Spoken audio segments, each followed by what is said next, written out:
"I'll say this," he cried, looking firmly round, "that if I had 10 lives to lose, and the loss of each would give me 10 times the agony of the hardest death, I'd lay them all down. I would, though you gentlemen may not believe it, to save this one. This one," he added, wringing his hand again, "that will be lost through me." "Not through you," said the idiot mildly. "Don't say that. You are not to blame. You have always been very good to me. Hugh, we shall know what makes the stars shine now." "I took him from her in a reckless mood, and didn't think what harm would come of it," said Hugh, laying his hand upon his head and speaking in a lower voice. "I ask her pardon and his. Look here," he added roughly in his former tone, "you see this lad?" They murmured, "Yes," and seemed to wonder why he asked. "That gentleman yonder," pointing to the clergyman, "has often in the last few days spoken to me of faith and strong belief. You see what I am more brute than man, as I have been often told, but I had faith enough to believe, and did believe as strongly as any of you gentlemen can believe anything, that this one life would be spared. See what he is. Look at him." Barnaby had moved towards the door, and stood beckoning him to follow. "If this was not faith and strong belief," cried Hugh, raising his right arm aloft, and looking upward like a savage prophet whom the near approach of death had filled with inspiration, "where are they? What else should teach me, born as I was born, and reared as I have been reared, to hope for any mercy in this hardened, cruel, unrelenting place? Upon these human shambles, I who never raised this hand in prayer till now call down the wrath of God. On that black tree of which I am the ripened fruit, I do invoke the curse of all its victims, past and present and to come. On the head of that man, who in his conscience owns me for his son, I leave the wish that he may never sicken on his bed of down, but die a violent death as I do now, and have the night wind for his only mourner. To this I say, Amen, Amen." His arm fell downward by his side. He turned, and moved towards them with a steady step, the man he had been before. "There is nothing more," said the governor. Hugh motioned Barnaby not to come near him, though without looking in the direction where he stood, and answered, "There is nothing more. Move forward." "Unless," said Hugh, glancing hurriedly back, "unless any person here has a fancy for a dog, and not then unless he means to use him well. There's one belongs to me at the house I came from, and it wouldn't be easy to find a better. He'll whine at first, but he'll soon get over that. You wonder that I think about a dog just now," he added, with a kind of laugh. "If any man deserved it of me half as well, I'd think of H.I.M." He spoke no more, but moved onward in his place, with a careless air, though listening at the same time to the service for the dead, with something between sullen attention and quickened curiosity. As soon as he had passed the door, his miserable associate was carried out, and the crowd beheld the rest. Barnaby would have mounted the steps at the same time, indeed he would have gone before them, but in both attempts he was restrained, as he was to undergo the sentence elsewhere. In a few minutes the sheriffs reappeared, the same procession was again formed, and they passed through various rooms and passages to another door, that at which the cart was waiting. He held down his head to avoid seeing what he knew his eyes must otherwise encounter, and took his seat sorrowfully, and yet with something of a childish pride and pleasure, in the vehicle. The officers fell into their places at the sides, in front, and in the rear. The sheriff's carriages rolled on. A guard of soldiers surrounded the whole, and they moved slowly forward through the throng and pressure toward Lord Mansfield's ruined house. It was a sad sight, all the show and strength and glitter assembled round one helpless creature, and sadder yet to note, as he rode along, how his wandering thoughts found strange encouragement in the crowded windows and the concourse in the streets, and how even then he felt the influence of the bright sky, and looked up, smiling, into its deep, unfathomable blue. But there had been many such sights since the riots were over, some so moving in their nature, and so repulsive too, that they were far more calculated to awaken pity for the sufferers, than respect for that law whose strong arm seemed in more than one case to be as wantonly stretched forth now that all was safe, as it had been basely paralyzed in time of danger. Two cripples, both mere boys, one with a leg of wood, one who dragged his twisted limbs along by the help of a crutch, were hanged in this same Bloomsbury Square.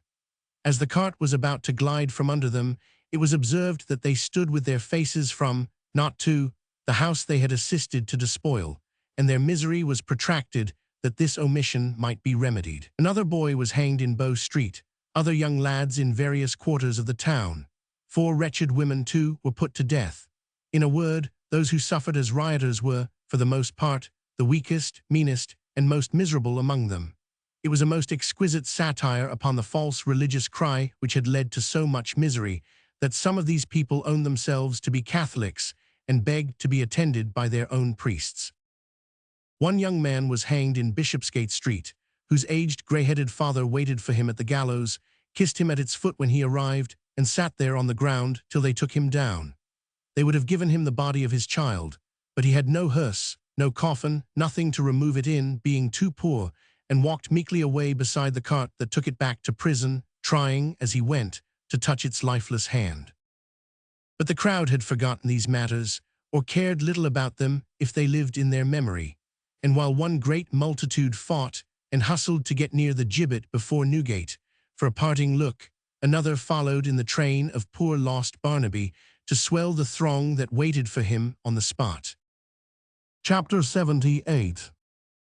On this same day, and about this very hour, Mr. Willett the elder sat smoking his pipe in a chamber at the Black Lion. Although it was hot summer weather, Mr. Willett sat close to the fire. He was in a state of profound cogitation with his own thoughts, and it was his custom at such times to stew himself slowly, under the impression that that process of cookery was favorable to the melting out of his ideas, which, when he began to simmer, sometimes oozed forth so copiously as to astonish even himself.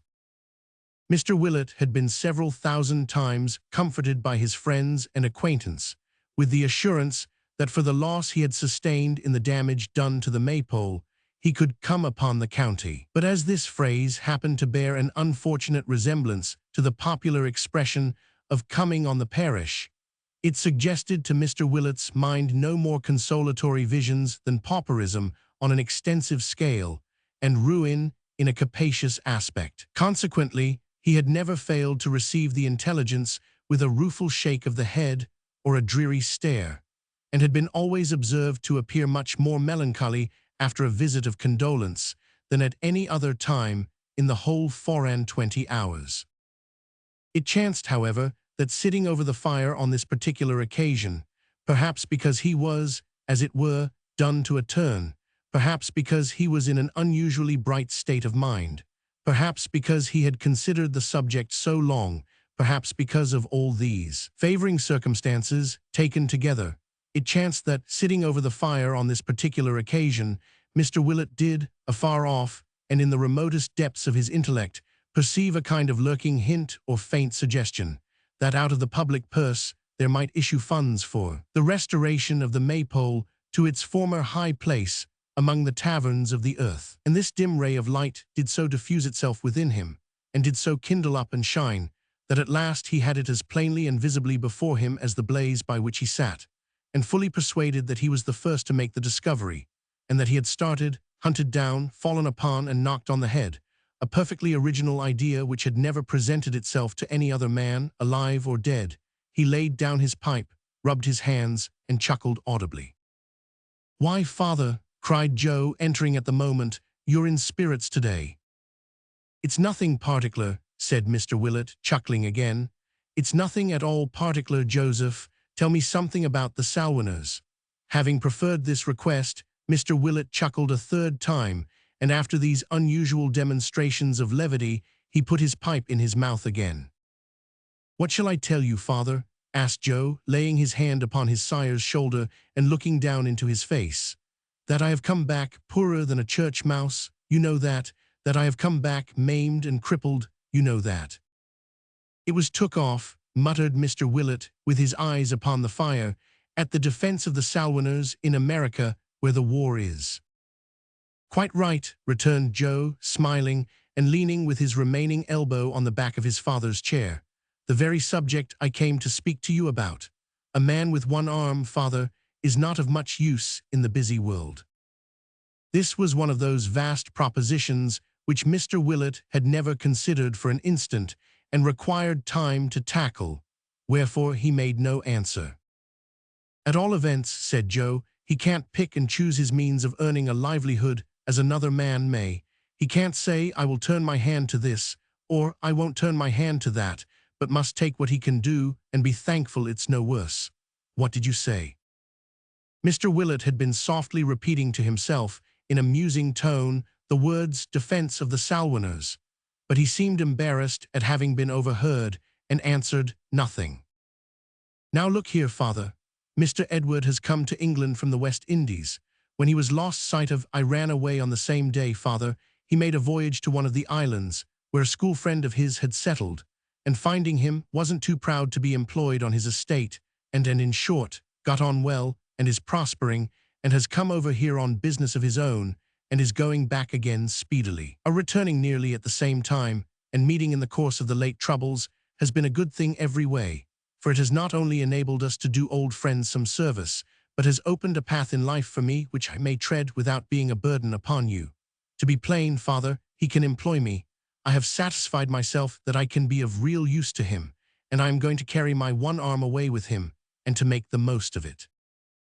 In the mind's eye of Mr. Willett, the West Indies, and indeed all foreign countries, were inhabited by savage nations, who were perpetually burying pipes of peace, flourishing tomahawks, and puncturing strange patterns in their bodies. He no sooner heard this announcement, therefore, than he leaned back in his chair, took his pipe from his lips, and stared at his son with as much dismay as if he already beheld him tied to a stake and tortured for the entertainment of a lively population. In what form of expression his feelings would have found a vent, it is impossible to say, nor is it necessary, for before a syllable occurred to him, Dolly Varden came running into the room, in tears, threw herself on Joe's breast without a word of explanation, and clasped her white arms round his neck.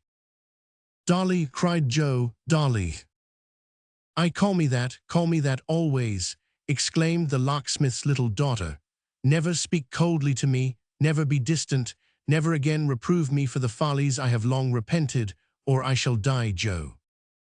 "I reprove you," said Joe. "Yes, for every kind and honest word you uttered went to my heart. For you who have borne so much from me, for you who owe your sufferings and pain to my caprice, for you to be so kind, so noble to me, Joe." He could say nothing to her, not a syllable. There was an odd sort of eloquence in his one arm which had crept round her waist, but his lips were mute. "If you had reminded me by a word, only by one short word," sobbed Dolly, clinging yet closer to him, "how little I deserved that you should treat me with so much forbearance. If you had exulted only for one moment in your triumph, I could have borne it better." "Triumph," repeated Joe, with a smile which seemed to say, "I am a pretty figure for that." "Yes, triumph," she cried, with her whole heart and soul in her earnest voice and gushing tears, "for it is won. I am glad to think and know it is. I wouldn't be less humbled, dear. I wouldn't be without the recollection of that last time we spoke together in this place. No, not if I could recall the past and make our parting yesterday. Did ever lover look as Joe looked now?" "Dear Joe," said Dolly, "I always loved you. In my own heart I always did, although I was so vain and giddy. I hoped you would come back that night. I made quite sure you would. I prayed for it on my knees. Through all these long, long years, I have never once forgotten you or left off hoping that this happy time might come." The eloquence of Joe's arm surpassed the most impassioned language, and so did that of his lips, yet he said nothing either. "And now at last," cried Dolly, trembling with the fervor of her speech, "if you were sick and shattered in your every limb, if you were ailing, weak, and sorrowful, if instead of being what you are, you were in everybody's eyes but mine the wreck and ruin of a man, I would be your wife, dear love, with greater pride and joy than if you were the stateliest lord in England." "What have I done?" cried Joe. "What have I done to meet with this reward?" "You have taught me," said Dolly, raising her pretty face to his, "to know myself and your worth, to be something better than I was, to be more deserving of your true and manly nature. In years to come, dear Joe, you shall find that you have done so, for I will be, not only now, when we are young and full of hope, but when we have grown old and weary, your patient, gentle, never-tiring wife. I will never know a wish or care beyond our home and you, and I will always study how to please you with my best affection and my most devoted love. I will, indeed I will." Joe could only repeat his former eloquence, but it was very much to the purpose. "They know of this at home," said Dolly. "For your sake I would leave even them, but they know it and are glad of it, and are as proud of you as I am, and as full of gratitude. You'll not come and see me as a poor friend who knew me when I was a girl, will you, dear Joe?" Well, well, it don't matter what Joe said in answer, but he said a great deal, and Dolly said a great deal too, and he folded Dolly in his one arm pretty tight, considering that it was but one, and Dolly made no resistance, and if ever two people were happy in this world, which is not an utterly miserable one, with all its faults, we may, with some appearance of certainty, conclude that they were.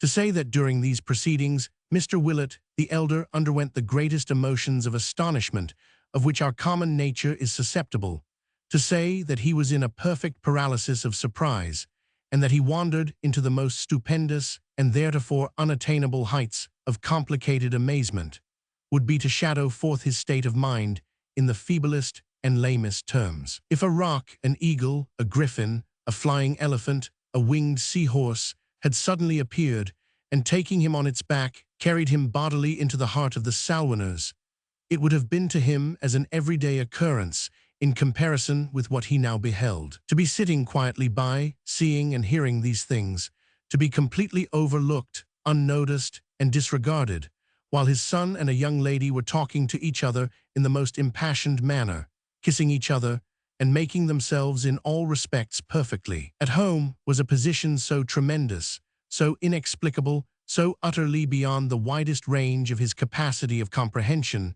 that he fell into a lethargy of wonder, and could no more rouse himself than an enchanted sleeper in the first year of his fairy lease, a century long. "Father," said Joe, presenting Dolly, "you know who this is." Mr. Willett looked first at her, then at his son, then back again at Dolly, and then made an ineffectual effort to extract a whiff from his pipe, which had gone out long ago. "Say a word, father, if it's only how d'ye do," urged Joe. "Certainly, Joseph," answered Mr. Willett. "Oh yes, why not?" "To be sure," said Joe, "why not?" "Ah," replied his father, "why not?"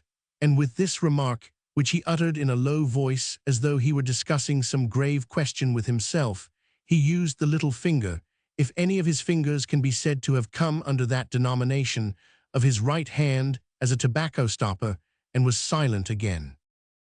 And so he sat for half an hour at least, although Dolly, in the most endearing of manners, hoped, a dozen times, that he was not angry with her. So he sat for half an hour, quite motionless, and looking all the while like nothing so much as a great Dutch pin or skittle. At the expiration of that period, he suddenly, and without the least notice, burst, to the great consternation of the young people, into a very loud and very short laugh, and repeating, "Certainly, Joseph, oh yes, why not?" went out for a walk. Chapter 79. Old John did not walk near the Golden Key, for between the Golden Key and the Black Lion there lay a wilderness of streets, as everybody knows who is acquainted with the relative bearings of Clerkenwell and Whitecapel, and he was by no means famous for pedestrian exercises. But the Golden Key lies in our way, though it was out of his, so to the Golden Key this chapter goes. The Golden Key itself, fair emblem of the locksmith's trade, had been pulled down by the rioters and roughly trampled underfoot. But now it was hoisted up again in all the glory of a new coat of paint, and showed more bravely even than in days of yore. Indeed, the whole house front was spruce and trim, and so freshened up throughout, that if there yet remained at large any of the rioters who had been concerned in the attack upon it, the sight of the old, goodly, prosperous dwelling, so revived, must have been to them as gall and wormhood. The shutters of the shop were closed, however, and the window blinds above were all pulled down, and in place of its usual cheerful appearance, the house had a look of sadness and an air of mourning, which the neighbors, who in old days had often seen poor Barnaby go in and out, were at no loss to understand. The door stood partly open, but the locksmith's hammer was unheard. The cat sat moping on the ashy forge. All was deserted, dark, and silent. On the threshold of this door, Mr. Haredale and Edward Chester met. The younger man gave place, and both passing in with a familiar air, which seemed to denote that they were tarrying there, or were well accustomed to go to and fro unquestioned, shut it behind them. Entering the old back parlor, and ascending the flight of stairs, abrupt and steep, and quaintly fashioned as of old, they turned into the best room, the pride of Mrs. Varden's heart, and erst the scene of Miggs's household labors. "Varden brought the mother here last evening, he told me," said Mr. Haredale. "She is above stairs now, in the room over here," Edward rejoined. "Her grief, they say, is past all telling. I needn't add, for that you know beforehand, sir, that the care, humanity, and sympathy of these good people have no bounds." "I am sure of that. Heaven repay them for it, and for much more. Varden is out. He returned with your messenger, who arrived almost at the moment of his coming home himself. He was out the whole night, but that of course you know. He was with you the greater part of it." "He was. Without him, I should have lacked my right hand. He is an older man than I, but nothing can conquer him. The cheeriest, stoutest-hearted fellow in the world. He has a right to be, he has a right to a better creature never lived. He reaps what he has sown, no more." "It is not all men," said Edward, after a moment's hesitation, "who have the happiness to do that." "More than you imagine," returned Mr. Haredale. "We note the harvest more than the seed time. You do so in me." In truth, his pale and haggard face and gloomy bearing had so far influenced the remark that Edward was, for the moment, at a loss to answer him. "Tut, tut," said Mr. Haredale, "'twas not very difficult to read a thought so natural, but you are mistaken nevertheless. I have had my share of sorrows, more than the common lot perhaps, but I have borne them ill. I have broken where I should have bent, and have mused and brooded when my spirit should have mixed with all God's great creation. The men who learn endurance are they who call the whole world brother. I have turned from the world, and I pay the penalty." Edward would have interposed, but he went on without giving him time. "It is too late to evade it now. I sometimes think that if I had to live my life once more, I might amend this fault. Not so much, I discover when I search my mind, for the love of what is right, as for my own sake. But even when I make these better resolutions, I instinctively recoil from the idea of suffering again what I have undergone. And in this circumstance, I find the unwelcome assurance that I should still be the same man, though I could cancel the past and begin anew with its experience to guide me." "Nay, you make too sure of that," said Edward. "You think so," Mr. Haredale answered, "and I am glad you do. I know myself better, and therefore distrust myself more. Let us leave this subject for another, not so far removed from it as it might, at first sight, seem to be. Sir, you still love my niece, and she is still attached to you." "I have that assurance from her own lips," said Edward, "and you know, I am sure you know, that I would not exchange it for any blessing life could yield me." "You are frank, honorable, and disinterested," said Mr. Haredale. "You have forced the conviction that you are so, even on my once jaundiced mind, and I believe you. Wait here till I come back." He left the room as he spoke, but soon returned with his niece. "On that first and only time," he said, looking from the one to the other, "when we three stood together under her father's roof, I told you to quit it, and charged you never to return. It is the only circumstance arising out of our love," observed Edward, "that I have forgotten." "You own a name," said Mr. Haredale, "I had deep reason to remember. I was moved and goaded by recollections of personal wrong and injury, I know, but even now I cannot charge myself with having, then or ever, lost sight of a heartfelt desire for her true happiness, or with having acted, however much I was mistaken, with any other impulse than the one pure, single, earnest wish to be to her, as far as in my inferior nature lay, the father she had lost." "Dear uncle," cried Emma, "I have known no parent but you. I have loved the memory of others, but I have loved you all my life. Never was father kinder to his child than you have been to me, without the interval of one harsh hour, since I can first remember." "You speak too fondly," he answered, "and yet I cannot wish you were less partial, for I have a pleasure in hearing those words, and shall have in calling them to mind when we are far asunder, which nothing else could give me. Bear with me for a moment longer, Edward, for she and I have been together many years, and although I believe that in resigning her to you I put the seal upon her future happiness, I find it needs an effort. He pressed her tenderly to his bosom, and after a minute's pause, resumed. I have done you wrong, sir, and I ask your forgiveness, in no common phrase or show of sorrow, but with earnestness and sincerity. In the same spirit, I acknowledge to you both that the time has been when I connived at treachery and falsehood, which if I did not perpetrate myself, I still permitted to rend you two asunder. You judge yourself too harshly, said Edward. Let these things rest. They rise in judgment against me when I look back, and not now for the first time, he answered.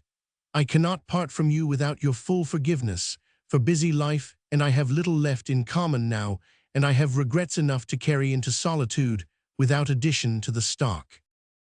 You bear a blessing from us both, said Emma. Never mingle thoughts of me who owe you so much love and duty, with anything but undying affection and gratitude for the past, and bright hopes for the future. The future, returned her uncle with a melancholy smile, is a bright word for you, and its image should be wreathed with cheerful hopes. Mine is of another kind, but it will be one of peace, and free, I trust, from care or passion. When you quit England, I shall leave it too. There are cloisters abroad, and now that the two great objects of my life are set at rest, I know no better home. You droop at that, forgetting that I am growing old, and that my course is nearly run. Well, we will speak of it again, not once or twice, but many times, and you shall give me cheerful counsel, Emma. And you will take it? Asked his niece. I'll listen to it, he answered with a kiss, and it will have its weight, be certain. What have I left to say? You have of late been much together. It is better and more fitting that the circumstances attendant on the past, which wrought your separation and sowed between you suspicion and distrust, should not be entered on by me. Much, much better, whispered Emma. I avow my share in them, said Mr. Haredale, though I held it at the time in detestation. Let no man turn aside, ever so slightly, from the broad path of honor, on the plausible pretense that he is justified by the goodness of his end. All good ends can be worked out by good means. Those that cannot are bad, and may be counted so at once and left alone. He looked from her to Edward, and said, in a gentler tone, In goods and fortune you are now nearly equal. I have been her faithful steward, and to that remnant of a richer property which my brother left her, I desire to add, in token of my love, a poor pittance, scarcely worth the mention, for which I have no longer any need. I am glad you go abroad. Let our ill-fated house remain the ruin it is. When you return, after a few thriving years, you will command a better and a more fortunate one. We are friends. Edward took his extended hand and grasped it heartily. You are neither slow nor cold in your response, said Mr. Haredale, doing the like by him, and when I look upon you now and know you, I feel that I would choose you for her husband. Her father had a generous nature, and you would have pleased him well. I give her to you in his name, and with his blessing. If the world and I part in this act, we part on happier terms than we have lived for many a day. He placed her in his arms, and would have left the room, but that he was stopped in his passage to the door by a great noise at a distance, which made them start and pause. It was a loud shouting, mingled with boisterous acclamations, that rent the very air. It drew nearer and nearer every moment, and approached so rapidly that, even while they listened, it burst into a deafening confusion of sounds at the street corner. This must be stopped, quieted, said Mr. Haredale hastily. We should have foreseen this and provided against it. I will go out to them at once. But before he could reach the door, and before Edward could catch up his hat and follow him, they were again arrested by a loud shriek from above stairs, and the locksmith's wife, bursting in and fairly running into Mr. Haredale's arms, cried out. She knows it all, dear sir. She knows it all. We broke it out to her by degrees, and she is quite prepared. Having made this communication, and furthermore thanked heaven with great fervor and heartiness, the good lady, according to the custom of matrons, on all occasions of excitement, fainted away directly. They ran to the window, drew up the sash, and looked into the crowded street. Among a dense mob of persons, of whom not one was for an instant still, the locksmith's ruddy face and burly form could be descried, beating about as though he was struggling with a rough sea. Now he was carried back a score of yards, now onward nearly to the door, now back again, now forced against the opposite houses, now against those adjoining his own, now carried up a flight of steps, and greeted by the outstretched hands of 100 men, while the whole tumultuous concourse stretched their throats and cheered with all their might. Though he was really in a fair way to be torn to pieces in the general enthusiasm, the locksmith, nothing discomposed, echoed their shouts till he was as hoarse as they, and in a glow of joy and right good humor, waved his hat until the daylight shone between its brim and crown. But in all the bandyings from hand to hand, and strivings to and fro, and sweepings here and there, which saving that he looked more jolly and more radiant after every struggle, troubled his peace of mind no more than if he had been a straw upon the water's surface, he never once released his firm grasp of an arm drawn tight through his. He sometimes turned to clap this friend upon the back, or whisper in his ear a word of staunch encouragement, or cheer him with a smile. But his great care was to shield him from the pressure and force a passage for him to the golden key. Passive and timid, scared, pale and wondering, and gazing at the throng as if he were newly risen from the dead, and felt himself a ghost among the living, Barnaby, not Barnaby in the spirit, but in flesh and blood, with pulses, sinews, nerves, and beating heart, and strong affections, clung to his stout old friend and followed where he led. And thus, in course of time, they reached the door, held ready for their entrance by no unwilling hands. Then slipping in, and shutting out the crowd by main force, Gabriel stood between Mr. Haredale and Edward Chester, and Barnaby, rushing up the stairs, fell upon his knees beside his mother's bed. "Such is the blessed end, sir," cried the panting locksmith to Mr. Haredale, "of the best day's work we ever did. The rogues, it's been hard fighting to get away from 'em.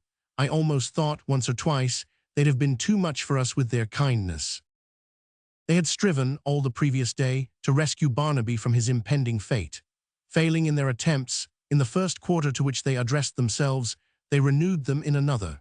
Failing there, likewise, they began afresh at midnight, and made their way not only to the judge and jury who had tried him, but to men of influence at court, to the young Prince of Wales, and even to the antechamber of the king himself. Successful, at last, in awakening an interest in his favor, and an inclination to inquire more dispassionately into his case, they had had an interview with the minister, in his bed, so late as 8 o'clock that morning. The result of a searching inquiry, in which they, who had known the poor fellow from his childhood, did other good service, besides bringing it about, was that between 11 and 12 o'clock, a free pardon to Barnaby Rudge was made out and signed, and entrusted to a horse soldier for instant conveyance to the place of execution. This courier reached the spot just as the cart appeared in sight, and Barnaby being carried back to jail, Mr. Haredale, assured that all was safe, had gone straight from Bloomsbury Square to the Golden Key, leaving to Gabriel the grateful task of bringing him home in triumph. "I needn't say," observed the locksmith, when he had shaken hands with all the males in the house, and hugged all the females 45 times at least, "that except among ourselves, I didn't want to make a triumph of it. But directly we got into the street we were known, and this hubbub began. Of the two," he added, as he wiped his crimson face, "and after experience of both, I think I'd rather be taken out of my house by a crowd of enemies than escorted home by a mob of friends." It was plain enough, however, that this was mere talk on Gabriel's part, and that the whole proceeding afforded him the keenest delight, for the people continuing to make a great noise without, and to cheer as if their voices were in the freshest order and good for a fortnight, he sent upstairs for Grip, who had come home at his master's back, and had acknowledged the favors of the multitude by drawing blood from every finger that came within his reach, and with the bird upon his arm presented himself at the first-floor window, and waved his hat again until it dangled by a shred between his finger and thumb. This demonstration having been received with appropriate shouts, and silence being in some degree restored, he thanked them for their sympathy, and taking the liberty to inform them that there was a sick person in the house, proposed that they should give 3 cheers for King George, 3 more for Old England, and 3 more for nothing particular as a closing ceremony. The crowd assenting, substituted Gabriel Varden for the nothing particular, and giving him 1 over, for good measure, dispersed in high good humor. What congratulations were exchanged among the inmates at the Golden Key, when they were left alone.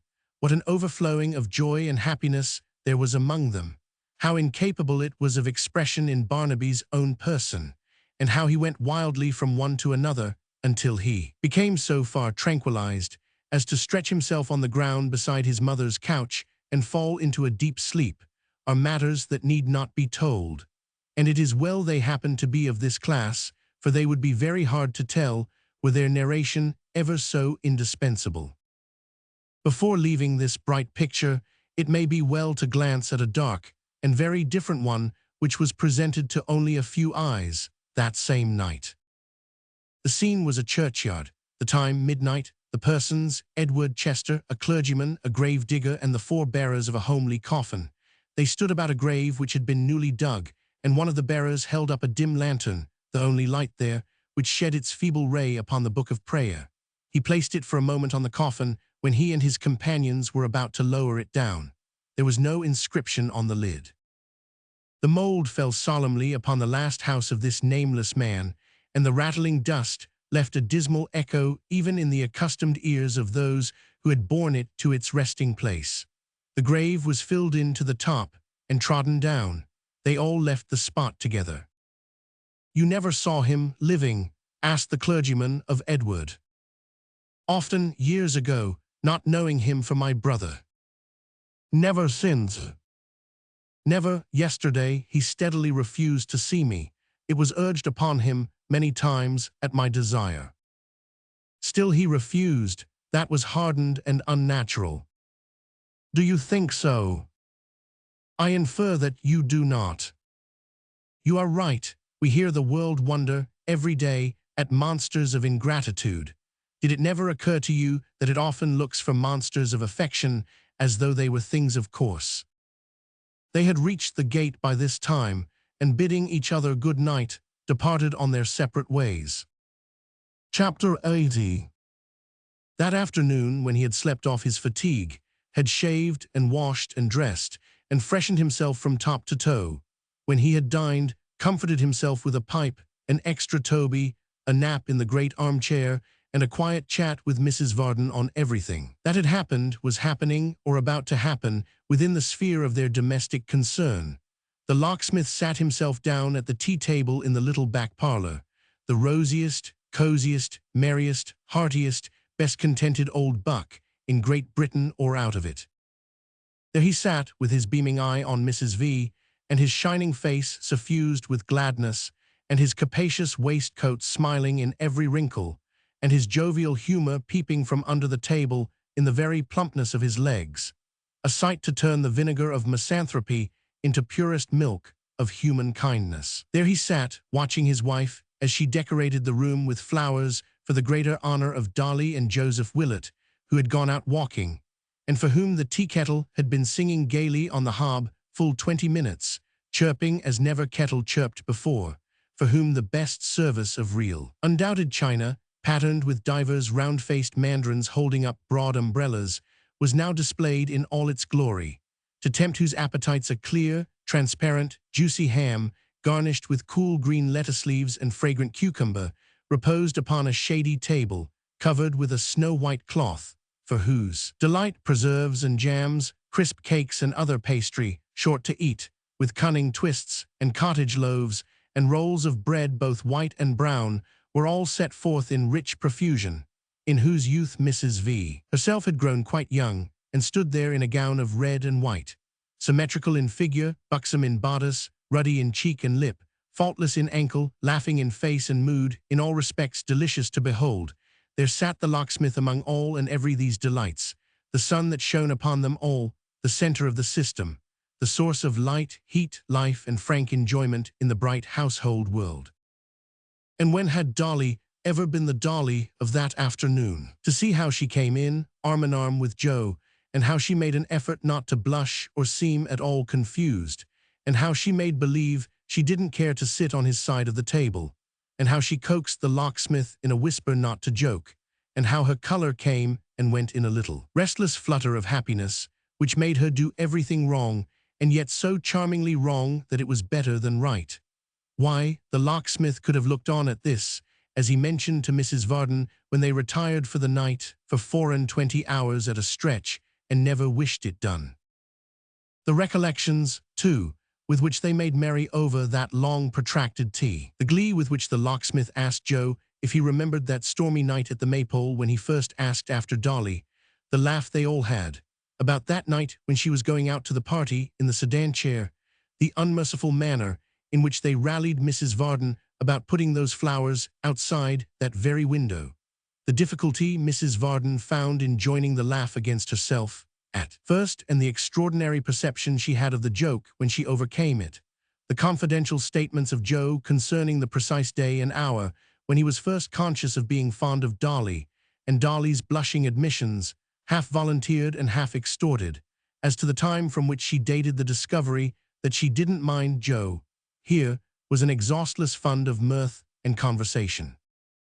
Then there was a great deal to be said regarding Mrs. Varden's doubts and motherly alarms and shrewd suspicions, and it appeared that from Mrs. Varden's penetration and extreme sagacity nothing had ever been hidden. She had known it all along. She had seen it from the first. She had always predicted it.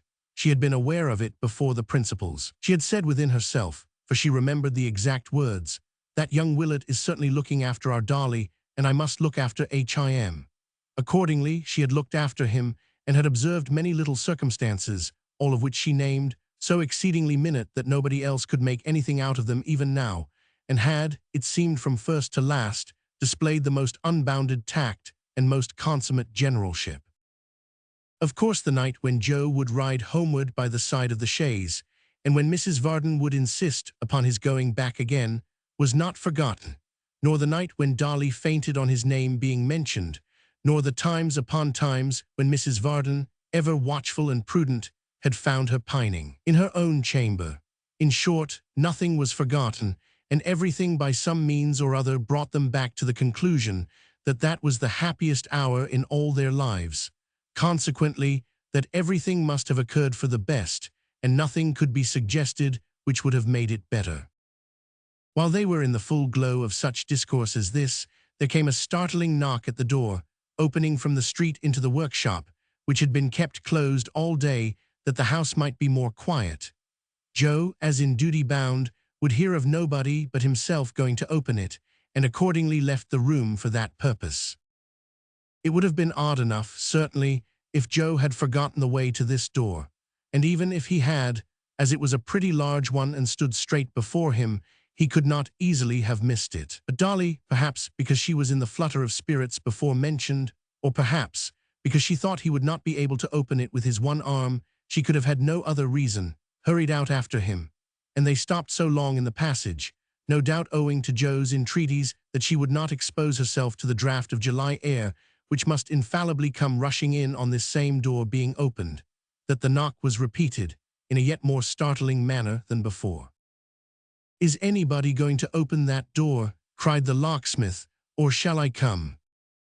Upon that, Dolly went running back into the parlor, all dimples and blushes, and Joe opened it with a mighty noise and other superfluous demonstrations of being in a violent hurry.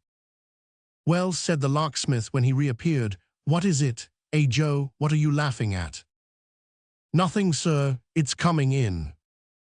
"Who's coming in? What's coming in?" Mrs. Varden, as much at a loss as her husband, could only shake her head in answer to his inquiring look. So the locksmith wheeled his chair round to command a better view of the room door, and stared at it with his eyes wide open, and a mingled expression of curiosity and wonder shining in his jolly face. Instead of some person or persons straightway appearing, divers remarkable sounds were heard, first in the workshop and afterwards in the little dark passage between it and the parlor, as though some unwieldy chest or heavy piece of furniture were being brought in, by an amount of human strength inadequate to the task. At length, after much struggling and humping and bruising of the wall on both sides, the door was forced open as by a battering ram, and the locksmith, steadily regarding what appeared beyond, smote his thigh, elevated his eyebrows, opened his mouth, and cried in a loud voice expressive of the utmost consternation, "Damn if it ain't Miggs come back." The young damsel whom he named no sooner heard these words then deserting a small boy and a very large box by which she was accompanied, and advancing with such precipitation that her bonnet flew off her head, burst into the room, clasped her hands, in which she held a pair of pattens, one in each, raised her eyes devotedly to the ceiling, and shed a flood of tears. "The old story," cried the locksmith, looking at her in inexpressible desperation. "She was born to be a damper, this young woman, nothing can prevent it." "Ho, master, ho, Mim," cried Miggs, "can I constrain my feelings in these here once again united moments? Ho, Mr. Warson, here's blessedness among relations, sir. Here's forgivenesses of injuries, here's amicablenesses." The locksmith looked from his wife to Dolly, and from Dolly to Joe, and from Joe to Miggs, with his eyebrows still elevated and his mouth still open. When his eyes got back to Miggs, they rested on her, fascinated. "To think," cried Miggs with hysterical joy, "that Mr. Joe and dear Miss Dolly has rawly come together after all as has been said and done contrary. To see them two settin', along with him and her, so pleasant and in all respects so affable and mild, and me not knowing of it, and not being in the ways to make no preparations for their teas. Oh, what a cutting thing it is, and yet what sweet sensations is awoke within me." Either in clasping her hands again, or in an ecstasy of pious joy, Miss Miggs clinked her pattens after the manner of a pair of cymbals at this juncture, and then resumed in the softest accents.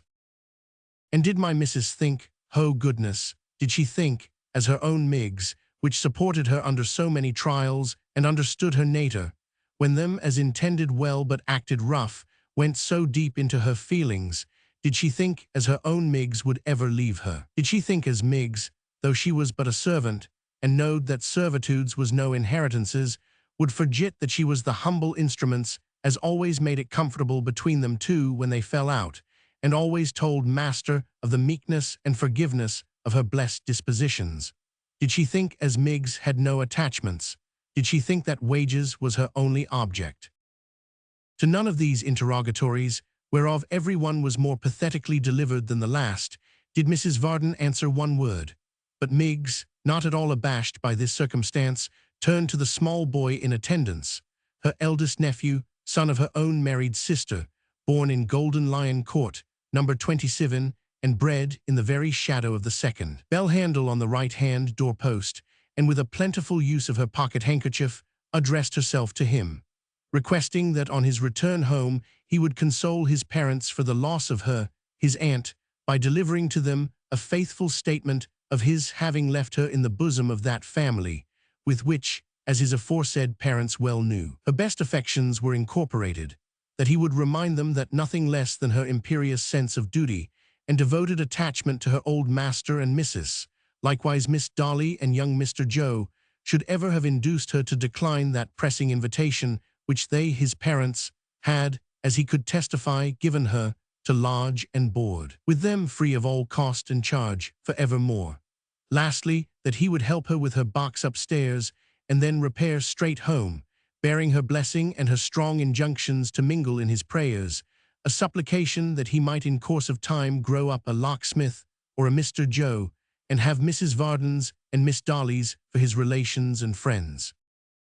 Having brought this admonition to an end, upon which, to say the truth, the young gentleman for whose benefit it was designed bestowed little or no heed, having to all appearance his faculties absorbed in the contemplation of the sweetmeats, Miss Miggs signified to the company in general that they were not to be uneasy, for she would soon return, and with her nephew's aid, prepared to bear her wardrobe up the staircase. "My dear," said the locksmith to his wife, "do you desire this?" "I desire it," she answered. "I am astonished, I am amazed at her audacity. Let her leave the house this moment." Miggs, hearing this, let her end of the box fall heavily to the floor, gave a very loud sniff, crossed her arms, screwed down the corners of her mouth, and cried in an ascending scale, "Oh, good gracious!" 3 distinct times. "You hear what your mistress says, my love," remarked the locksmith. "You had better go, I think. Stay, take this with you for the sake of old service."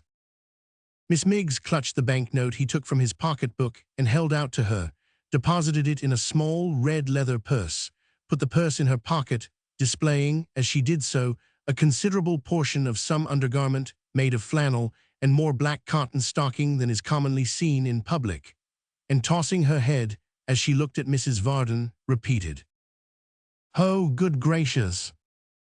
"I think you said that once before, my dear," observed the locksmith. "Times is changed, is they, Mim?" cried Miggs, bridling. "You can spare me now, can you? You can keep em down without me? You're not in wants of anyone to scold or throw the blame upon no longer, ain't you, Mim? I'm glad to find you've grown so independent. I wish you joy, I'm sure."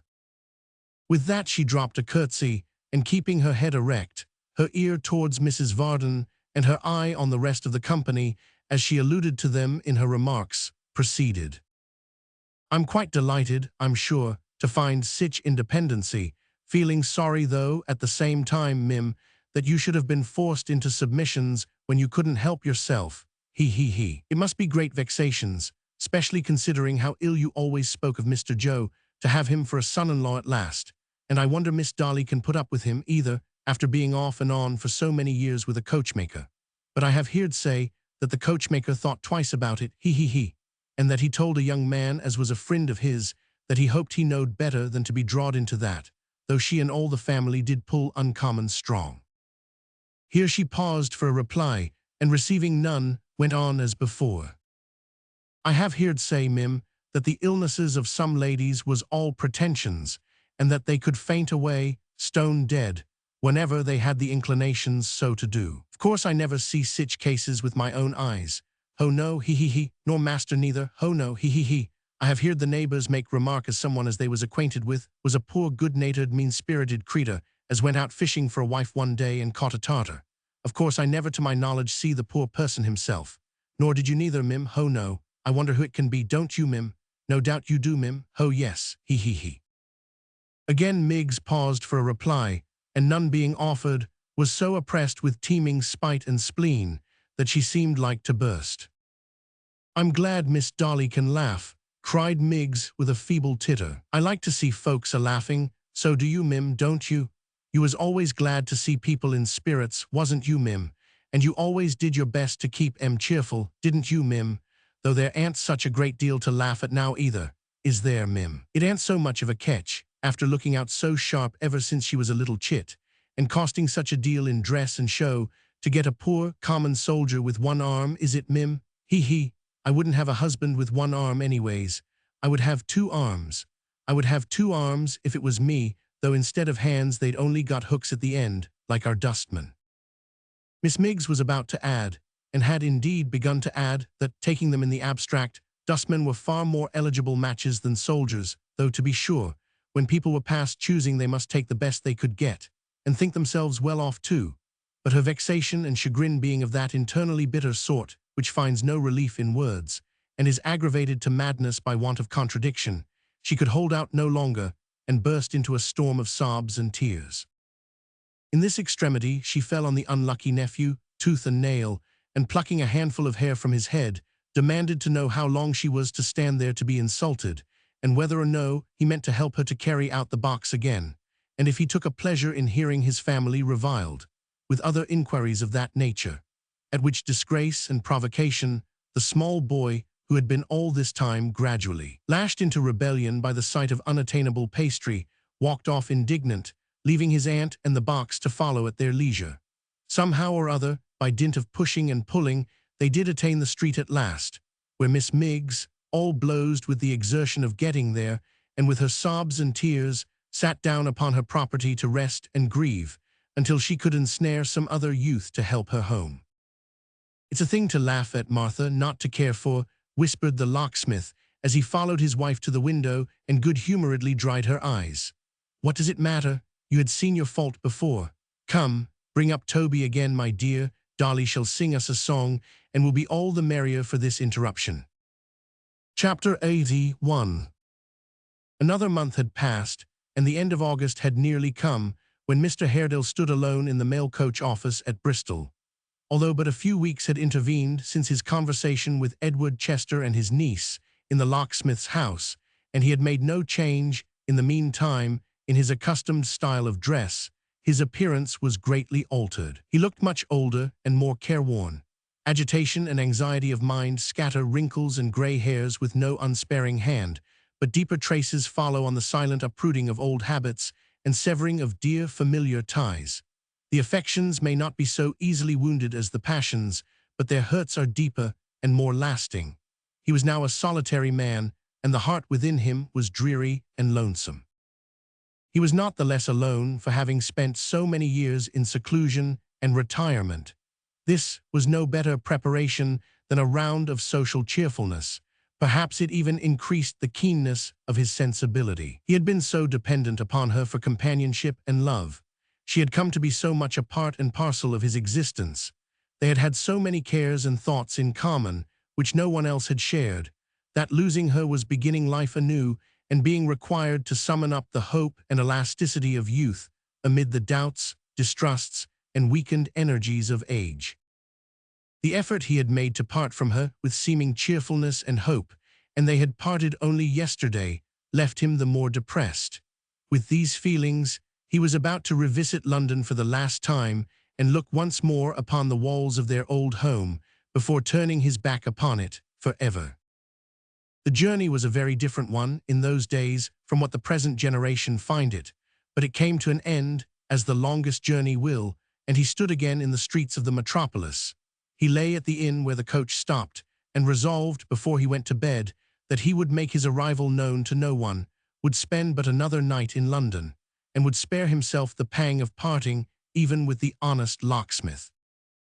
Such conditions of the mind as that to which he was a prey when he lay down to rest are favorable to the growth of disordered fancies and uneasy visions. He knew this even in the horror with which he started from his first sleep and threw up the window to dispel it by the presence of some object beyond the room which had not been, as it were, the witness of his dream. But it was not a new terror of the night. It had been present to him before in many shapes. It had haunted him in bygone times and visited his pillow again and again. If it had been but an ugly object, a childish spectre haunting his sleep, its return in its old form might have awakened a momentary sensation of fear, which, almost in the act of waking, would have passed away. This disquiet, however, lingered about him and would yield to nothing. When he closed his eyes again, he felt it hovering near. As he slowly sunk into a slumber, he was conscious of its gathering strength and purpose, and gradually assuming its recent shape. When he sprang up from his bed, the same phantom vanished from his heated brain and left him filled with a dread against which reason and waking thought were powerless. The sun was up before he could shake it off. He rose late, but not refreshed, and remained within doors all that day. He had a fancy for paying his last visit to the old spot in the evening, for he had been accustomed to walk there at that season, and desired to see it under the aspect that was most familiar to him. At such an hour as would afford him time to reach it a little before sunset, he left the inn and turned into the busy street. He had not gone far, and was thoughtfully making his way among the noisy crowd, when he felt a hand upon his shoulder, and turning, recognized one of the waiters from the inn, who begged his pardon, but he had left his sword behind him. "Why have you brought it to me?" he asked, stretching out his hand, and yet not taking it from the man, but looking at him in a disturbed and agitated manner. The man was sorry to have disobliged him, and would carry it back again.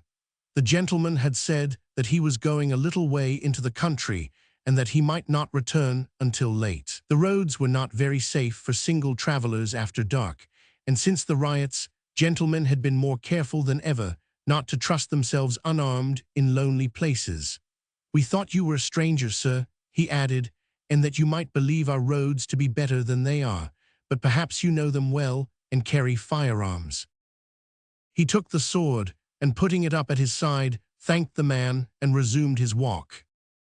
It was long remembered that he did this in a manner so strange, and with such a trembling hand, that the messenger stood looking after his retreating figure, doubtful whether he ought not to follow and watch him. It was long remembered that he had been heard pacing his bedroom in the dead of the night, that the attendants had mentioned to each other in the morning how fevered and how pale he looked, and that when this man went back to the inn, he told a fellow servant that what he had observed in this short interview lay very heavy on his mind, and that he feared the gentleman intended to destroy himself, and would never come back alive.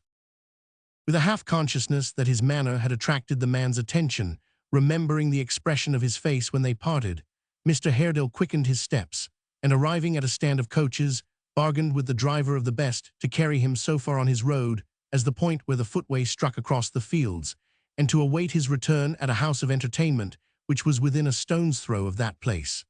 Arriving there in due course, he alighted and pursued his way on foot.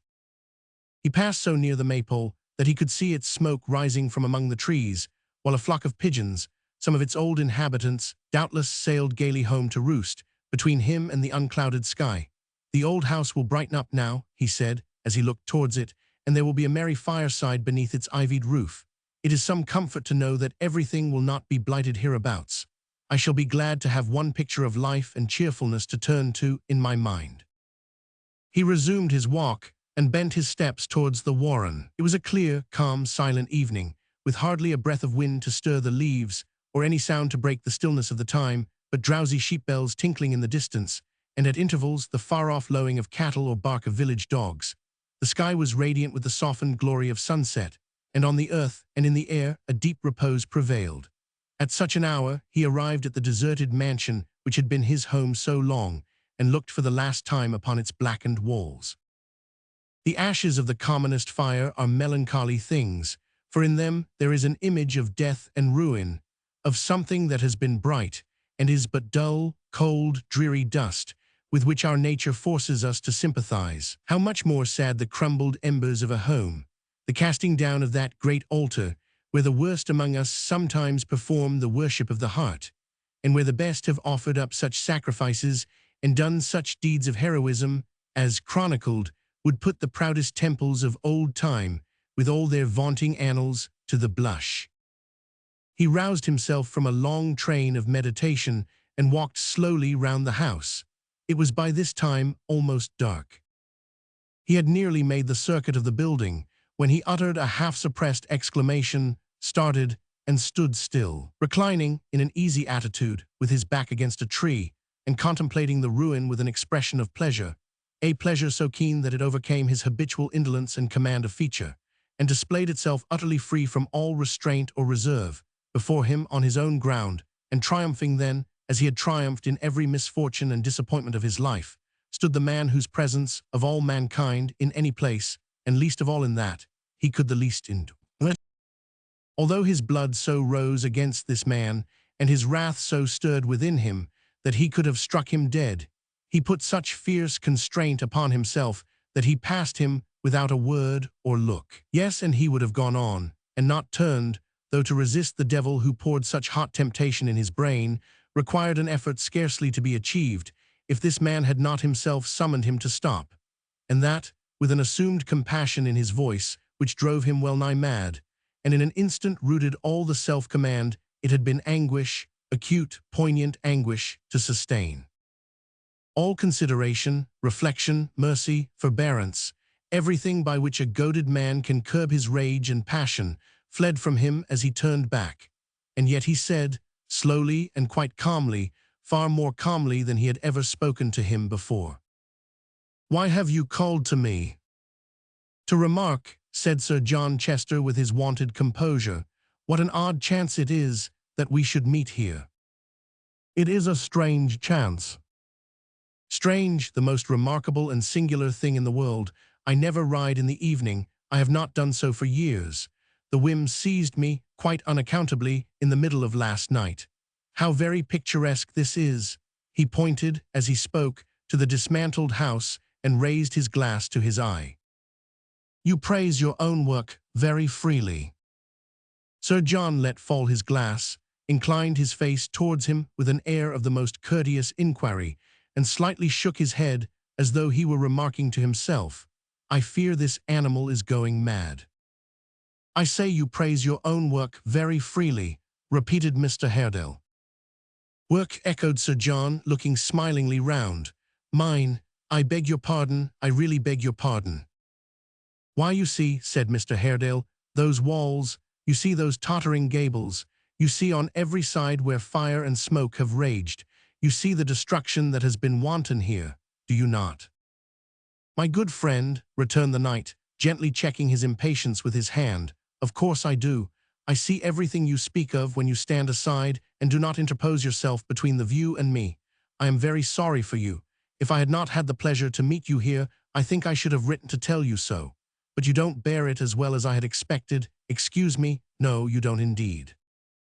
He pulled out his snuff-box, and addressing him with the superior air of a man who, by reason of his higher nature, has a right to read a moral lesson to another, continued. "For you are a philosopher, you know, one of that stern and rigid school who are far above the weaknesses of mankind in general. You are removed a long way from the frailties of the crowd. You contemplate them from a height and rail at them with a most impressive bitterness. I have heard you." "And shall again," said Mr. Haredale. "Thank you," returned the other. "Shall we walk as we talk? The damp falls rather heavily." "Well, as you please, but I grieve to say that I can spare you only a very few moments." "I would," said Mr. Haredale, "you had spared me none. I would, with all my soul, you had been in paradise, if such a monstrous lie could be enacted, rather than here tonight." "Nay," returned the other, "really, you do yourself injustice. You are a rough companion, but I would not go so far to avoid you." "Listen to me," said Mr. Haredale, "listen to me." "While you rail," inquired Sir John, "while I deliver your infamy, you urged and stimulated to do your work a fit agent, but one who in his nature, in the very essence of his being, is a traitor, and who has been false to you, despite the sympathy you two should have together, as he has been to all others. With hints and looks and crafty words, which told again are nothing, you set on Gashford to this work before us now.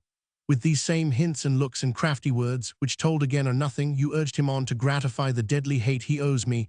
I have earned it, I thank heaven, by the abduction and dishonor of my niece. You did. I see denial in your looks," he cried, abruptly pointing in his face and stepping back, "and denial is a lie." He had his hand upon his sword, but the knight, with a contemptuous smile, replied to him as coldly as before. "You will take notice, sir, if you can discriminate sufficiently, that I have taken the trouble to deny nothing. Your discernment is hardly fine enough for the perusal of faces, not of a kind as coarse as your speech, nor has it ever been that I remember, or in one face that I could name you would have read indifference, not to say disgust, somewhat sooner than you did. I speak of a long time ago, but you understand me. Disguise it as you will, you mean denial. Denial explicit or reserved, expressed or left to be inferred, is still a lie. You say you don't deny. Do you admit?" "You yourself," returned Sir John, suffering the current of his speech to flow as smoothly as if it had been stemmed by no one word of interruption, "publicly proclaimed the character of the gentleman in question. I think it was in Westminster Hall, in terms which relieve me from the necessity of making any further allusion to him. You may have been warranted, you may not have been, I can't say. Assuming the gentleman to be what you described, and to have made to you or any other person any statements that may have happened to suggest themselves to him, for the sake of his own security, or for the sake of money, or for his own amusement, or for any other consideration, I have nothing to say of him, except that his extremely degrading situation appears to me to be shared with his employers. You are so very plain yourself, that you will excuse a little freedom in me, I am sure." "Attend to me again, Sir John, but once," cried Mr. Haredale. "In your every look and word and gesture, you tell me this was not your act. I tell you that it was, and that you tampered with the man I speak of, and with your wretched son, whom God forgive, to do this deed. You talk of degradation and character. You told me once that you had purchased the absence of the poor idiot and his mother, when, as I have discovered since, and then suspected, you had gone to tempt them, and had found them flown. To you I traced the insinuation that I alone reaped any harvest from my brother's death, and all the foul attacks and whispered calumnies that followed in its train. In every action of my life, from that first hope which you converted into grief and desolation, you have stood, like an adverse fate, between me and peace. In all you have ever been the same cold-blooded, hollow, false, unworthy villain. For the second time, and for the last, I cast these charges in your teeth, and spurn you from me as I would a faithless dog." With that he raised his arm, and struck him on the breast so that he staggered. Sir John, the instant he recovered, drew his sword, threw away the scabbard and his hat, and running on his adversary made a desperate lunge at his heart, which, but that his guard was quick and true, would have stretched him dead upon the grass. In the act of striking him, the torrent of his opponent's rage had reached a stop. He parried his rapid thrusts without returning them and called to him, with a frantic kind of terror in his face, to keep back. "Not tonight, not tonight," he cried, "in God's name, not tonight." Seeing that he lowered his weapon, and that he would not thrust in turn, Sir John lowered his. "Not tonight," his adversary cried, "be warned in time." "You told me, it must have been in a sort of inspiration," said Sir John, quite deliberately, though now he dropped his mask and showed his hatred in his face, "that this was the last time." "Be assured it is." "Did you believe our last meeting was forgotten? Did you believe that your every word and look was not to be accounted for and was not well remembered? Do you believe that I have waited your time, or you mine? What kind of man is he who entered, with all his sickening cant of honesty and truth, into a bond with me to prevent a marriage he affected to dislike, and when I had redeemed my part to the spirit and the letter, skulked from his, and brought the match about in his own time, to rid himself of a burden he had grown tired of, and cast a spurious luster on his house? "I have acted," cried Mr. Haredale, "with honor and in good faith. I do so now. Do not force me to renew this duel tonight." "You said my wretched son, I think," said Sir John with a smile. "Poor fool, the dupe of such a shallow knave, trapped into marriage by such an uncle and by such a niece. He well deserves your pity. But he is no longer a son of mine. You are welcome to the prize your craft has made, sir." "Once more," cried his opponent, wildly stamping on the ground, "although you tear me from my better angel, I implore you not to come within the reach of my sword tonight. Oh, why were you here at all? Why have we met? Tomorrow would have cast us far apart forever." "That being the case," returned Sir John without the least emotion, "it is very fortunate we have met tonight. Haredale, I have always despised you, as you know, but I have given you credit for a species of brute courage. For the honor of my judgment, which I had thought a good one, I am sorry to find you a coward." Not another word was spoken on either side. They crossed swords, though it was now quite dusk, and attacked each other fiercely. They were well matched, and each was thoroughly skilled in the management of his weapon. After a few seconds they grew hotter and more furious, and pressing on each other inflicted and received several slight wounds. It was directly after receiving one of these in his arm that Mr. Haredale, making a keener thrust, as he felt the warm blood spurting out, plunged his sword through his opponent's body to the hilt. Their eyes met and were on each other as he drew it out. He put his arm about the dying man, who repulsed him feebly and dropped upon the turf.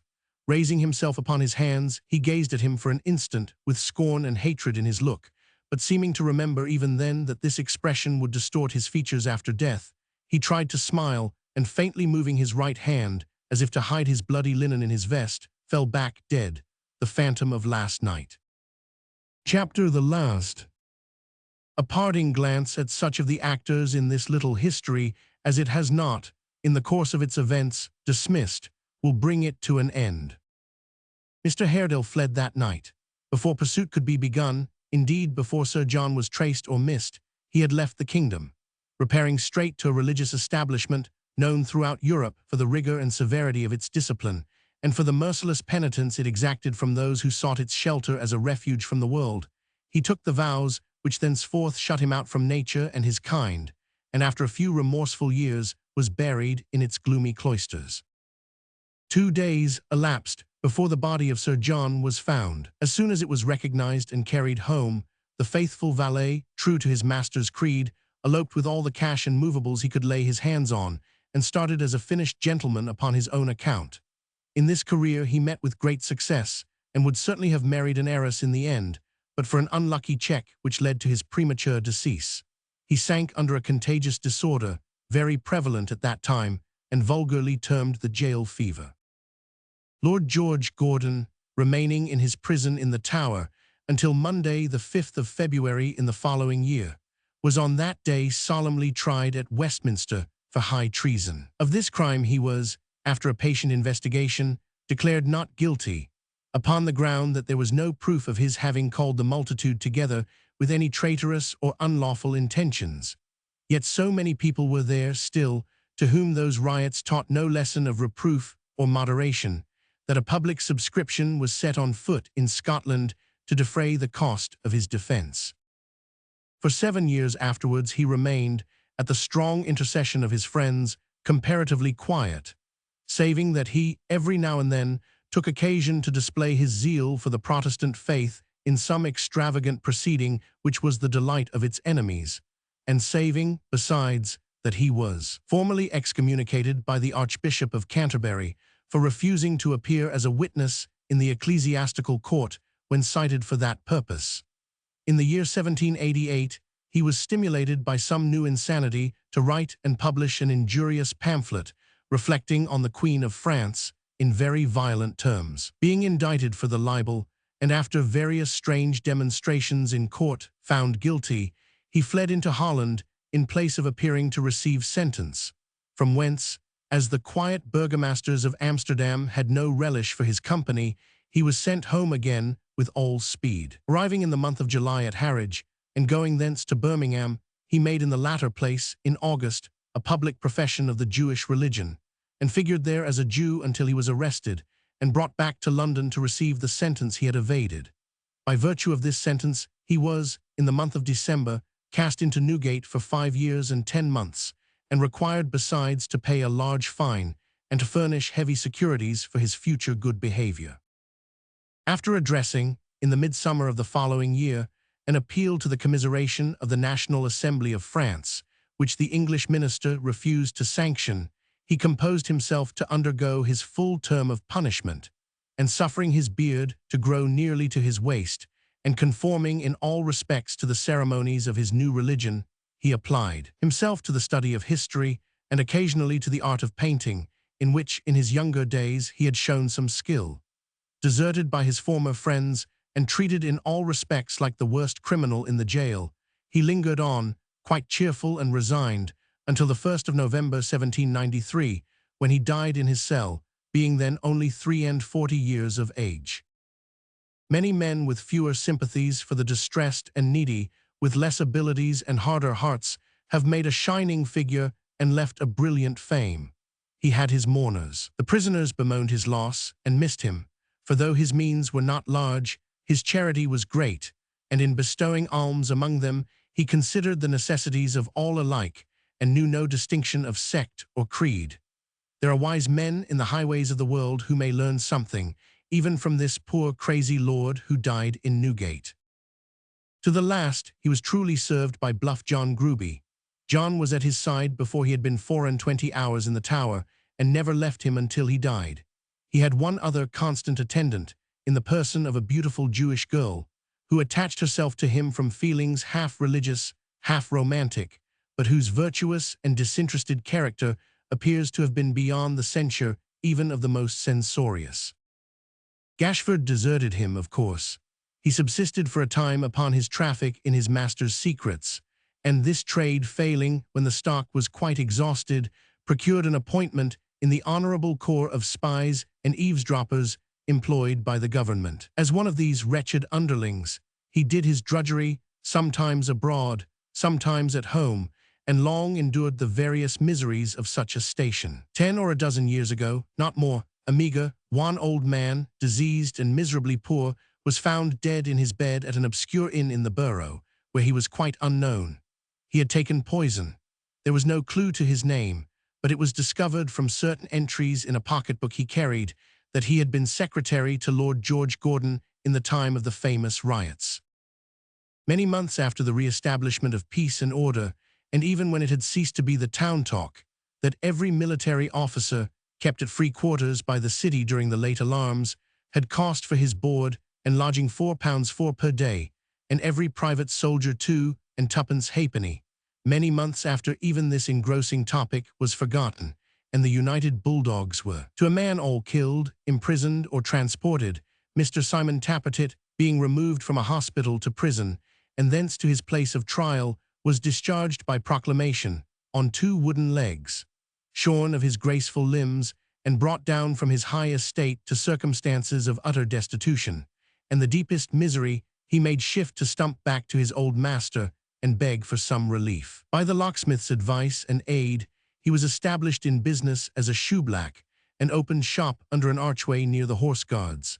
This being a central quarter, he quickly made a very large connection, and on levee days was sometimes known to have as many as 20 half-pay officers waiting their turn for polishing. Indeed, his trade increased to that extent that in course of time he entertained no less than 2 apprentices, besides taking for his wife the widow of an eminent bone and rag collector, formerly of Millbank. With this lady, who assisted in the business, he lived in great domestic happiness, only checkered by those little storms which served to clear the atmosphere of wedlock and brighten its horizon. In some of these gusts of bad weather, Mr. Tappertit would, in the assertion of his prerogative, so far forget himself as to correct his lady with a brush or boot or shoe, while she, but only in extreme cases, would retaliate by taking off his legs and leaving him exposed to the derision of those urchins who delight in mischief.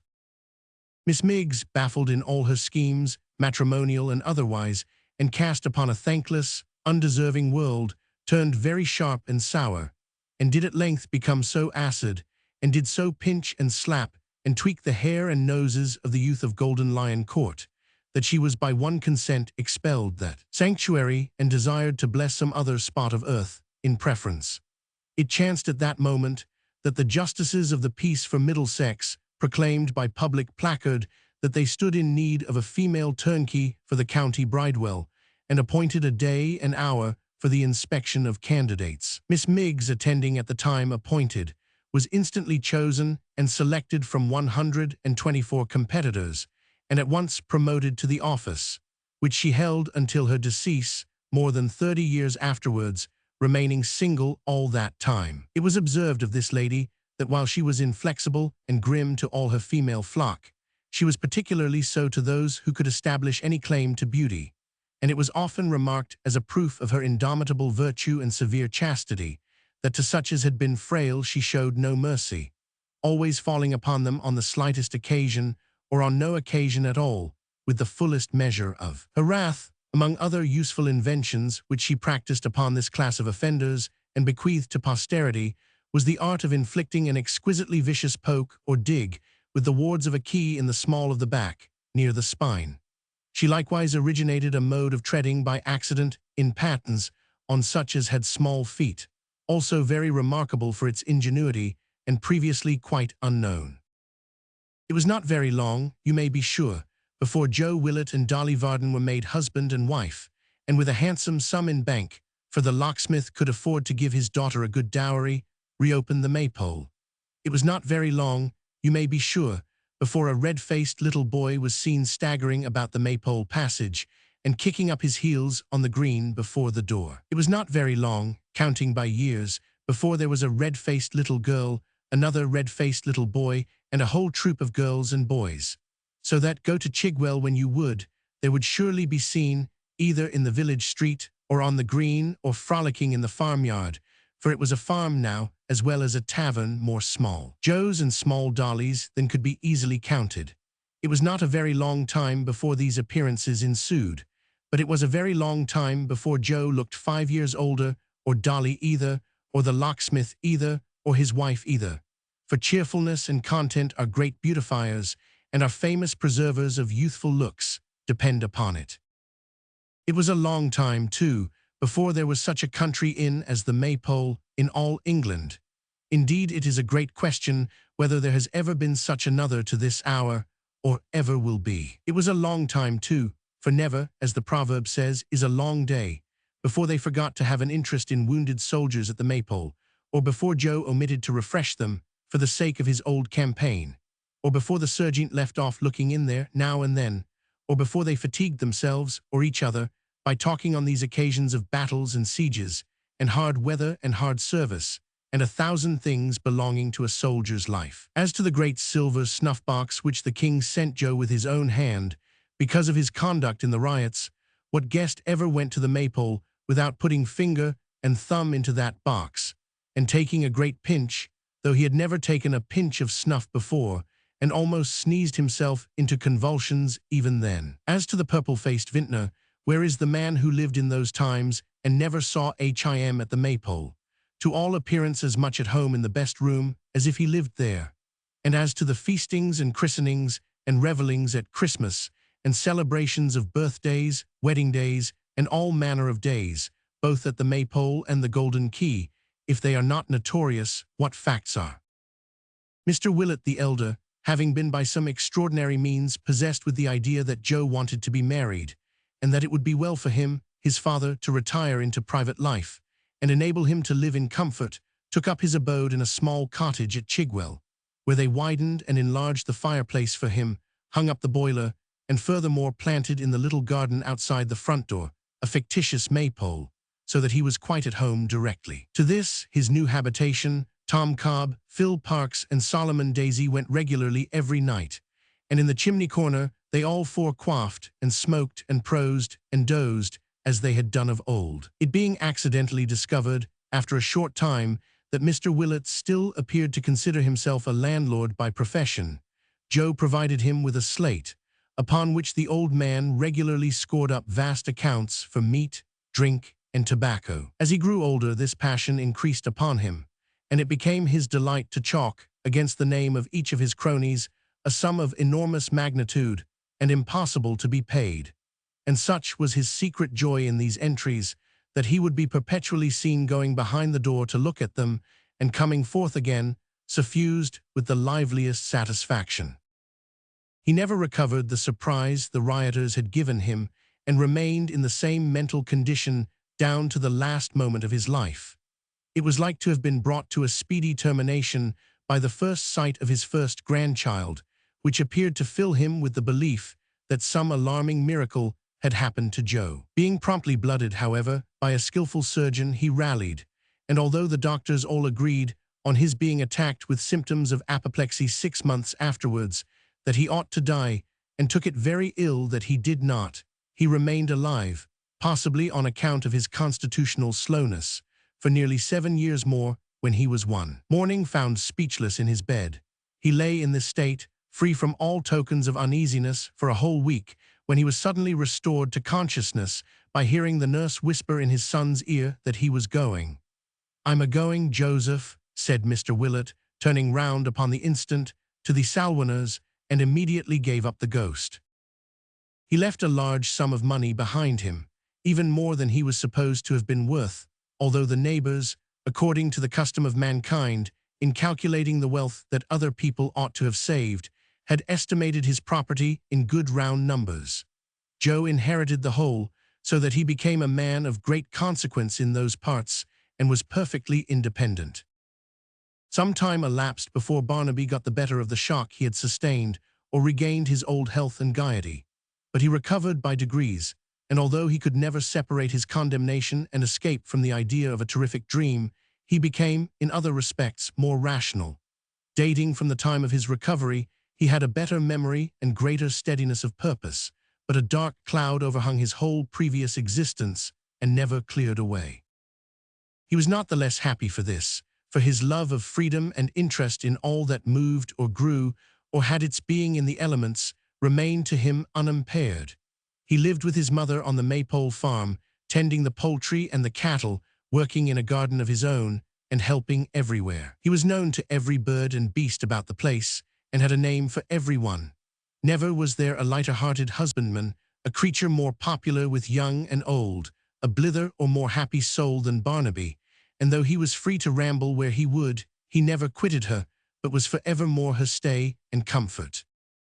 It was remarkable that, although he had that dim sense of the past, he sought out Hugh's dog and took him under his care, and that he never could be tempted into London. When the riots were many years old, and Edward and his wife came back to England with a family almost as numerous as Darley's, and one day appeared at the Maypole porch, he knew them instantly, and wept and leaped for joy.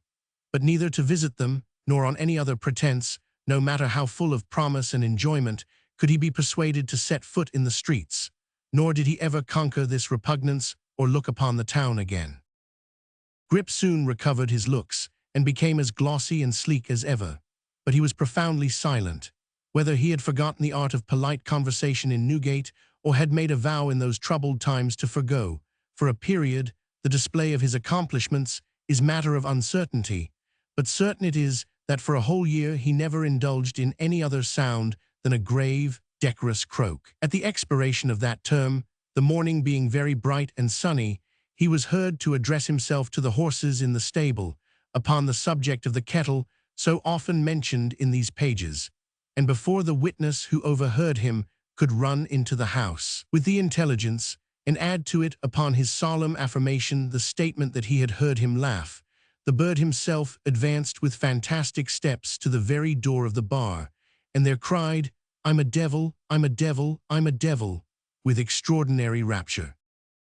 From that period, although he was supposed to be much affected by the death of Mr. Willett Sr., he constantly practiced and improved himself in the vulgar tongue. And, as he was a mere infant for a raven when Barnaby was grey, he has very probably gone on talking to the present time.